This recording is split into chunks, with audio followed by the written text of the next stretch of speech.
Last winter we burned through almost all the firewood stored in the shed beside the house. I don't know that it was a colder than usual winter, but maybe it was just longer and we had more burn days. I tried to size this shed to hold enough for one winter with a bit left over, and this shed seemed to be just about right for our climate and our small house. I added 2 inside walls to create 4 stalls, and that made stacking easier. And then I could separate the driest wood or kindling wood apart from the stuff that wasn't fully seasoned. Even with our recent heat wave, I know winter is coming. Maybe it's the Game of Thrones catchphrase, but it's still a good reminder of a summer chore that just has to get done. So this video will be about one of these yearly routines. I built a new firewood cutting jig on one of my first YouTube videos. This jig was based on one that the previous owner of our property had. I'll drop a link to that video in the description as well. And I find this jig is really a fast way to turn sawmill slab wood into firewood, and I've been using it every summer for doing just that. The jig has slots on the sides for the blade of my chainsaw, and alternate slots for ropes with wooden blocks as weights. The weights pull down on the bundle as the saw cuts to prevent binding. I wanted to make a few modifications to the design based on some viewer comments and suggestions when that video first came out.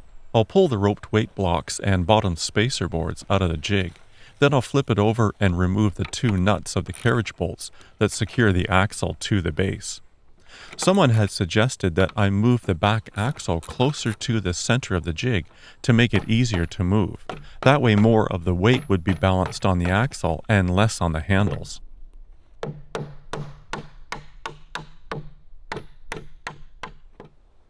Then I can reposition this axle closer to the center. I'll hold it in place with 2 screws while I drill 2 new holes for the carriage bolts. And for not using cedar or pressure-treated wood, the jig is held up pretty well. I keep it under a tarp in the winter.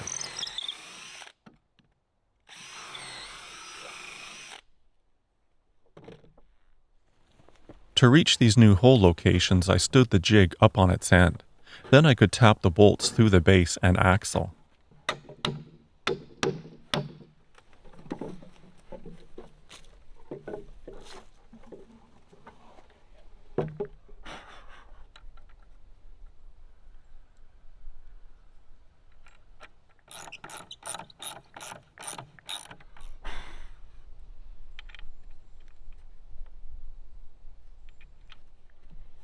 Then the nuts and washers can be threaded back on and tightened.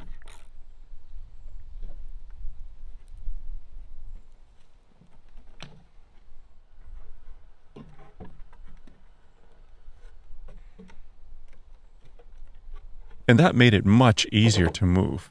Maybe I could also raise the height of the handles so I didn't have to stoop. That would be a good modification as well. Another viewer's suggestion was to add landing pads for the chainsaw. This would help prevent cutting too deep. You don't want to cut the firewood jig in half. So I made 5 stops from 2x4s, with them centered in each cutting slot. But I'll still keep the bottom spacer boards and replace them from time to time if they get too beat up. I can now pull the tarp from the slab offcuts that I also kept under cover for the winter.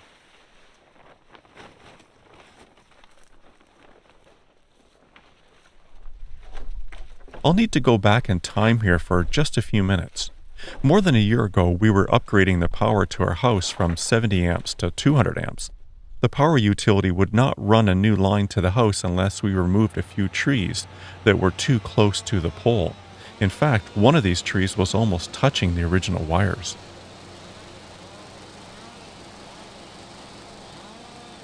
Our friend and climber, Jay, came to drop these very tall Douglas firs.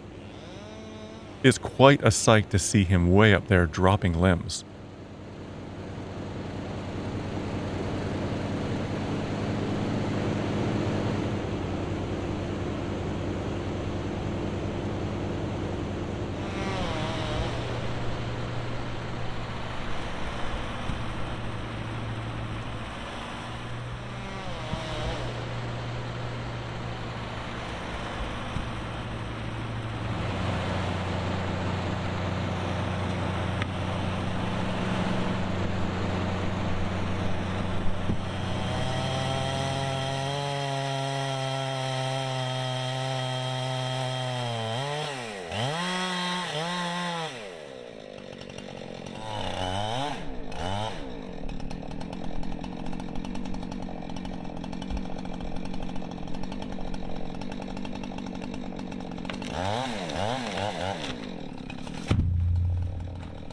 The paramedic in me was nervous, but all went well, and he meticulously brought these trees down exactly where he wanted them to land.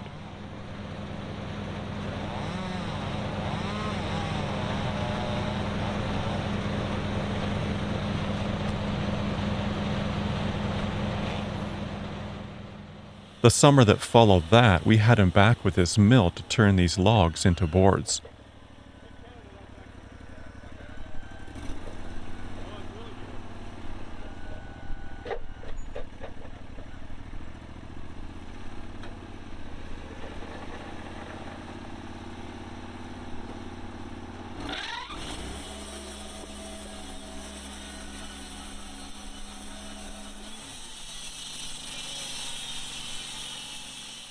And all the outer slabs were separated and tossed into a pile for this future firewood.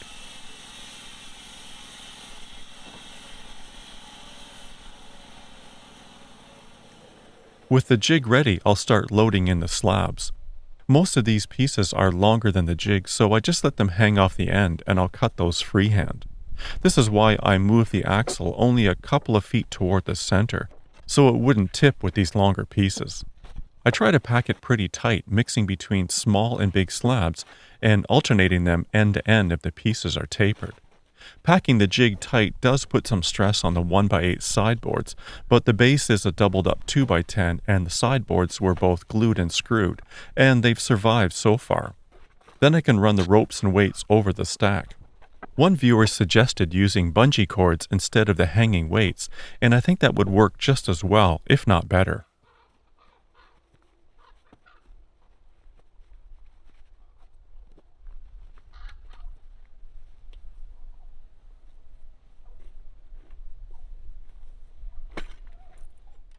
And I can give this chain a little touching up with a file.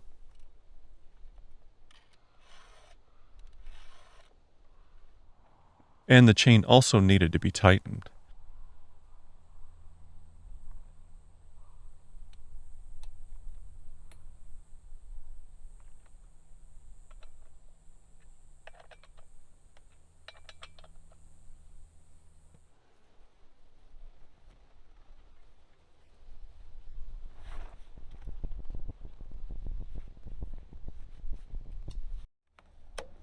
Then gas and chain oil topped up.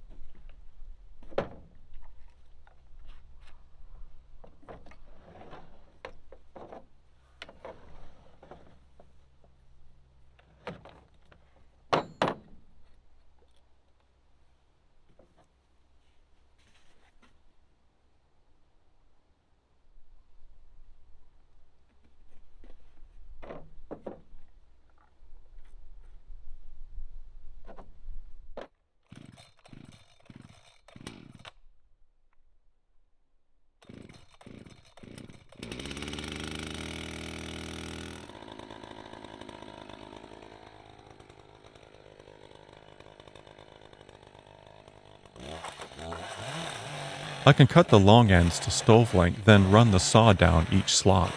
You can see the stack settling and the ropes tightening down on each bundle as I cut.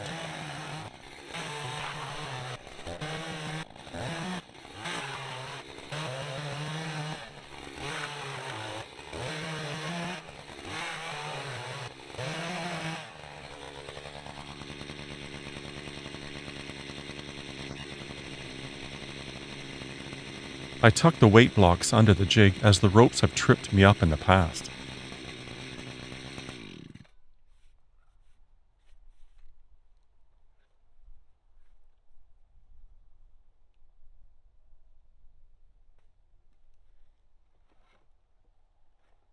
I'll hand bomb the cut pieces into the truck.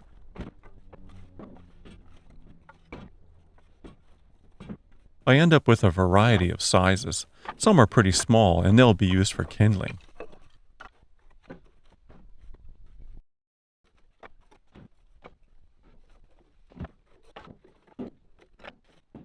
Then I'll load the jig again. I posted a few pictures of this firewood cutting jig on Reddit when the video first came out, and wow, did I get some nasty comments. I guess I didn't make it clear that this jig is not for cutting logs.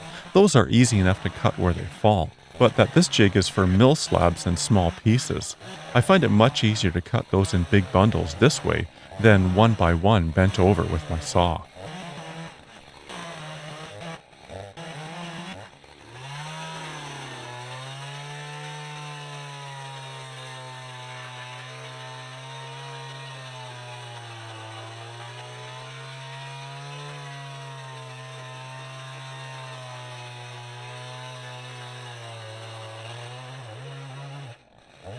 This is a chore for sure, but it's very satisfying to quickly create bundle after bundle of firewood this way. And only the biggest rare slabs will need to be split.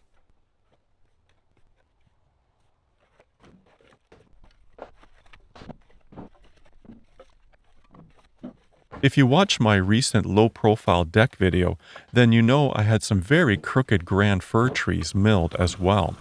Some of the logs were just too curved to bother milling, so those logs were bucked up, split, and dried last year. Marilyn really loved the wood splitter. You can see our extra woodshed in the back.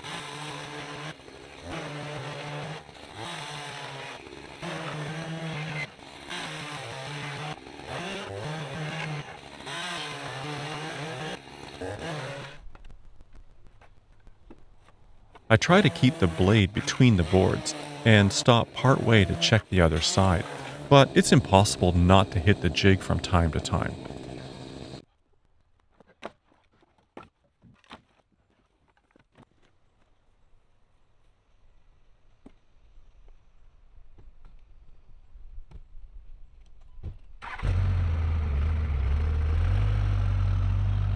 I loaded the jig 4 times to get one loose-piled truckload of firewood. It probably took me more time to shoot the video than to actually load the jig, make the cuts, and toss the wood in the truck.